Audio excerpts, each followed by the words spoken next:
নমস্কার, দেখছেন কলকাতা টিভি, সঙ্গে রয়েছে অনন্যা। শুরু করছে সংবাদ সারাদিন। এই মুহূর্তে ডাক্তাররা তারা সাংবাদিক বৈঠক করছেন, নজর রাখবো সেদিকে। এই যে অদলীয় থাকলো, এই যে অদলীয় থাকার ফলে আজকে আন্দোলনের এই অবস্থা। দেখুন, একটা কথা স্পষ্ট বলতে চাই, আজকে আমাদের যে জোরের জায়গা, সেই জোরের জায়গাটা কিন্তু আমরা রাজনৈতিক এবং অদলীয় এইটার কারণে। কেন আমরা বলছি?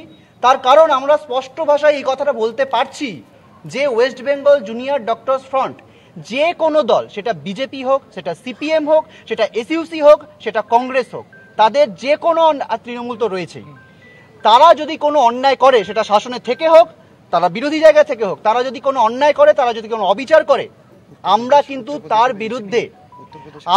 বিরুদ্ধে তীব্র প্রতিবাদ করতে প্রস্তুত। এটা আর একটা রাজনৈতিক দল বুক ঠুকে বলুক যে তার রাজনৈতিক দল যদি কোনো ভুল করে সেটা সে বলতে পারবে না। এই জন্যই আমরা অদলীয়। এই জায়গা থেকে এটা আমাদের সচেতন সিদ্ধান্ত প্রথম দিন থেকে ছিল, আজীবন থাকবে।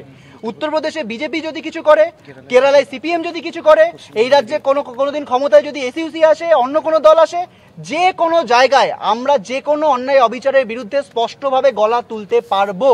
এই জায়গাটাই আমাদের জোরের জায়গা। এই জায়গায় যদি বাকিরা কেউ মনে করেন যেটা আমাদের দুর্বলতা, তাহলে সেটা মনে করতে পারেন। আমরা মনে করি এটা আমাদের জোরের জায়গা, এটা আমাদের স্পর্ধার জায়গা। কাকু কাকিমার উপর হামলার প্রতিবাদে তোমরা কি কোনো আন্দোলন নতুন করে? অবশ্যই, দেখুন, ওটা অবশ্যই আমাদের আলোচনার মধ্যে রয়েছে। যে জায়গায় আক্রমণটা হয়েছে, আপাতত আমাদের মূল লক্ষ্য তারা যাতে স্টেবল থাকেন, তারা যাতে শারীরিক এবং মানসিকভাবে সুস্থ থাকেন, তাদের পাশে দাঁড়ানো, এইটা আমাদের প্রায়োরিটি, এইটা আমাদের প্রাথমিক প্রায়োরিটি। যে তারা যাতে মানসিক, দেখুন, শারীরিকভাবে বিধ্বস্ত তো হয়েছেন, তারা মানসিকভাবে অত্যন্ত, মানে এটা সত্যি আমরাও বিশ্বাস করতে পারছি না, এটা আমরা ভাবতে পারিনি যে পশ্চিমবঙ্গের বুকে দাঁড়িয়ে এরকম জিনিস দেখতে পাবো, যে একজন সবহারা মা বাবা তার গায়ে এরকমভাবে লাঠির বাড়ি পড়তে পারে। এটা আমরা মেনে নিতে পারছি না।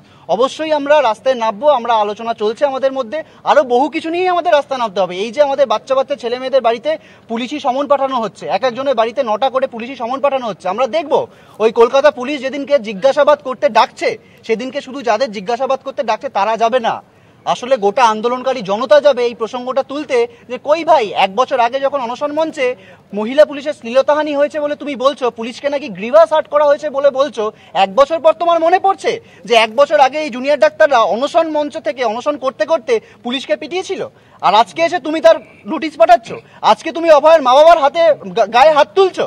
ফলত সব কিছুর বিচার হবে, জনতার আদালতে হবে। ফলত কেউ যাতে না মনে করে যে সবাই পার পেয়ে যাবে। আমরা যে কথাটা বারবার বলেছি, আমরা একটা কথাও ভুলতে দেব না।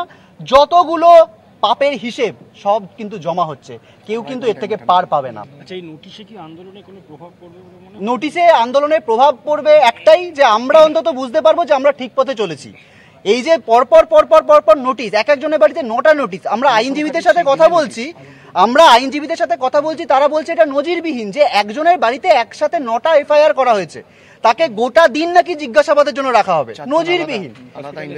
4 জন আলাদা ইনভেস্টিগেটিং অফিসার একই বক্তব্য দিয়ে আলাদা এফআইআর করেছে। একজন অনশনকারী, সে 12 তারিখ, গত বছর 12ই অক্টোবর সে আইসিইউতে ভর্তি হয়েছিল, তার নামে কেস দেওয়া হয়েছে যে সে 12 তারিখ নাকি সে পুলিশের সাথে মারামারি করেছে, সে নাকি পুজো পরিক্রমা করে প্যান্ডেলে অসভ্যতা করেছে। এই তো অবস্থা। ফলত সবকিছুর হিসাব হচ্ছে। দেখুন, শেষ অবধি সবকিছু জনগণ দেখছে, জনগণ বুঝবে, জনগণ সবকিছু দেখতে পারে, জনগণ শেষ কথা বলবে। আজকে যে কথা বলা হচ্ছে না, আমরা কি চাইছি, কে কি চাইছে, সেটা প্রশ্ন নয়, প্রশ্ন হচ্ছে জনগণ কি চাইছে, জনগণ কখন কি চাইছে, জনগণ কখন কতটা খেপবে, কতটা গণজাগরণ হবে, সেটা কিন্তু কারুর বোঝার ক্ষমতা নেই। এই কথাটা কিন্তু প্রত্যেকটা রাজনৈতিক দল মাথায় রাখে। সামনেই দুর্গাপূজা, এই পুজোর মধ্যে কি কোনো সাধারণ মানুষের কাছে পৌঁছবার কোনো কর্মসূচি তোমরা নেবে? দেখুন, সেটা আমাদের মধ্যে অবশ্যই আলোচনা থাকবে। সেরকম যদি কোনো কর্মসূচি থাকে আমরা অবশ্যই জানাবো। 14ই আগস্ট এখনো কোনো পরিকল্পনা হয়েছে?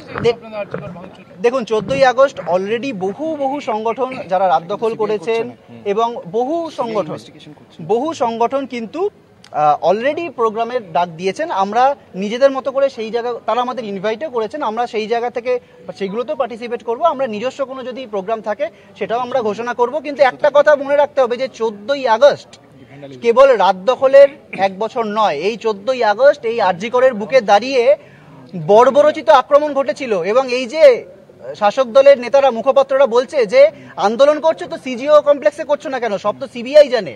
আমরা বলবো, অভয়ার খুন ধর্ষণের সাথে 14ই আগস্টের যে ভাঙচুর, সেটা যে অঙ্গাঙ্গিভাবে যুক্ত, এটা কি কেউ বুঝতে পারছেন না? 5 দিনের মাথায় যে এইখানে এসে প্রোটেস্ট মঞ্চ সেমিনার রুম চলো বলে গুন্ডারা ভাঙচুর করলো, ক্রাইম সিন ভাঙচুর করতে চাইলো, আশফাকুল্লাহ নাইয়া কোথায়, অতনু বর্মন কোথায়, অতনু কোথায়, এই বলে চিৎকার করা হলো, আন্দোলনকারীদের নামে প্রাণনাশের হুমকি দিল। এটা কি সিবিআই দেখছে? এটা কলকাতা পুলিশ দেখছে। কজন জেলে আছে তাদের সাথে কেন তারা প্রাণনাশের হুমকি দিয়েছিল? তারা যে আসলে এই ধর্ষণ এবং খুনের ঘটনায় ডিরেক্টলি যুক্ত ছিল না, সেই তদন্ত কি সিবিআই করছে না তো, কলকাতা পুলিশ করছে। ফলত কলকাতা পুলিশ যাতে না মনে করে, রাজ্য প্রশাসন যাতে না মনে করে, শাসক দল যাতে না মনে করে যে তারা সব দায় গা থেকে ঝেড়ে ফেলতে পারবেন। প্রত্যেকটা কথা আমরা মনে রেখেছি, প্রত্যেকটা কথা মনে রাখবো এবং প্রত্যেকটা কথা কিন্তু প্রশ্নকে আমরা জাগিয়ে রাখবো। ধন্যবাদ। Thank you.